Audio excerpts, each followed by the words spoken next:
핫한 부동산 뉴스의 핵심 내용만 전달해드리는 주간 부동산 뉴스 지금 시작합니다.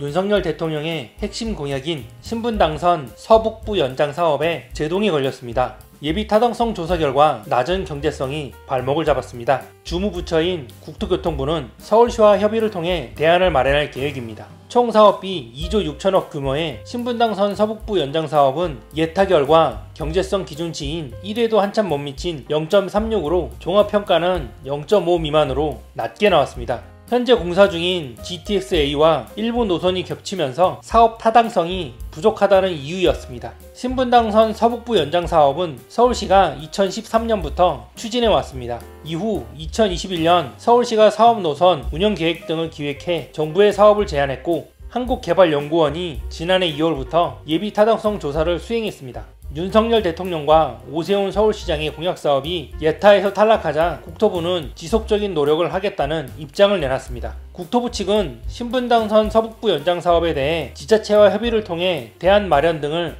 논의할 계획이라며 공사 중인 GTX-A를 당초 계획대로 내년 말까지 단계적으로 개통하여 수도권 서북부 지역의 출퇴근 편의를 대폭 개선할 예정이라고 설명했습니다.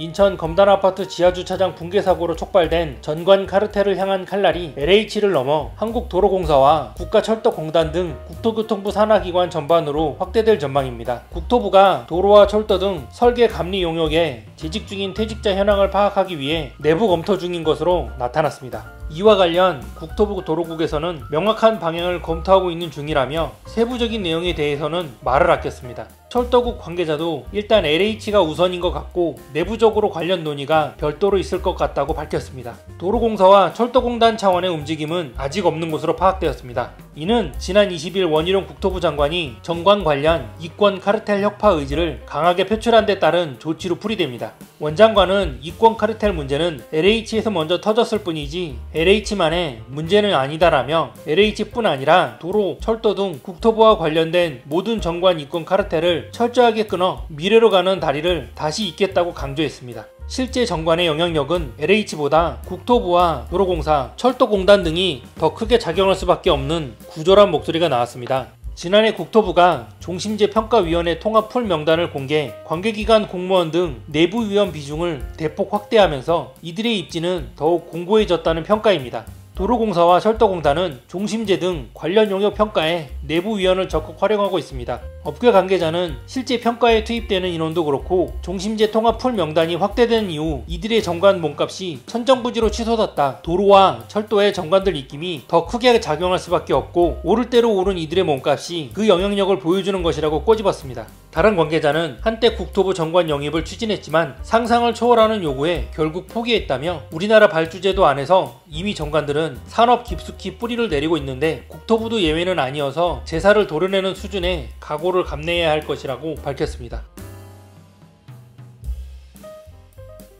서울 신길 15구역 등 4곳이 도심 공공주택 복합사업 예정지구로 지정되었는데요. 총 3,900가구를 공급할 수 있는 수준입니다. 각 지역의 가구 수는 신길 15구역이 가장 많고 사가정역 인근, 용마터널 인근, 녹봉역 인근 등의 순입니다. 민간 정비 사업의 경우 지구 지정부터 분양까지는 평균 13년가량이 걸리는 반면 도심 복합 사업은 조합 설립과 관리 처분 등이 생략되면서 지구 지정부터 분양까지 기간을 약 2년 6개월로 단축할 수 있습니다. 이번에 지정된 도심 복합 사업 예정 지구 4곳은 주민의 3분의 2 이상의 동의를 얻으면 중앙토지수용위원회가 중앙도시계획위원회 심의 등 본지구 지정을 위한 행정 절차를 밟게 됩니다.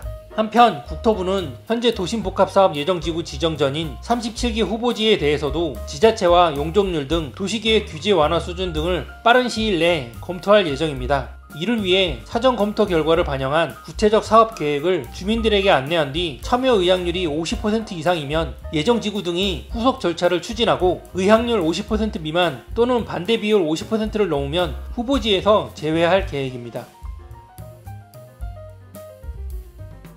서울 강동구 고덕동 등 12곳에서 청년층 일자리와 연계한 공공임대주택 2,452가구가 건설됩니다. 일자리 연계형 지원주택은 중소기업 근로자, 청년 창업인 등에게 소득 수준에 따라 인근 시세의 35에서 90% 수준의 임대료로 공공임대주택을 공급하는 것입니다. 우선 지역 전략 산업 지원주택은 서울 강동 고덕, 경남 고성 두 곳으로 공급 규모는 강동 고덕이 111가구, 고성이 220가구입니다. 중소기업 근로자 전용주택은 경기 포천 신북, 경기 광주 역동, 충북 보은 죽전, 충남 서산 대산, 경남 고성 회화, 경남 의령 동동, 경기 남양주 왕숙 S-17블럭, 경기 안산 장상 A8블럭, 제구 연호 A3블럭 등 9곳이 선정되었습니다. 공급 규모는 남양주 왕숙이 400가구로 가장 많고 광주 역동 316가구, 안산 장상 300가구, 서산 대산 290가구, 포천 신북 240가구, 대구 연호 200가구, 의령 동동 105가구, 경남 고성 회화 100가구, 부은 죽동 100가구 등입니다. 창업지원 중소기업 근로자 전용주택은 전주시 덕진이 선정되었으며 70가구가 들어섭니다. 국토부 관계자는 선정된 지역에 주택건설 사업 계획 승인 등의 절차가 원활히 추진되도록 적극 지원할 계획이라며 2027년까지 매년 4,000가구 이상의 일자리 연계형 지원주택을 공급할 예정이라고 말했습니다.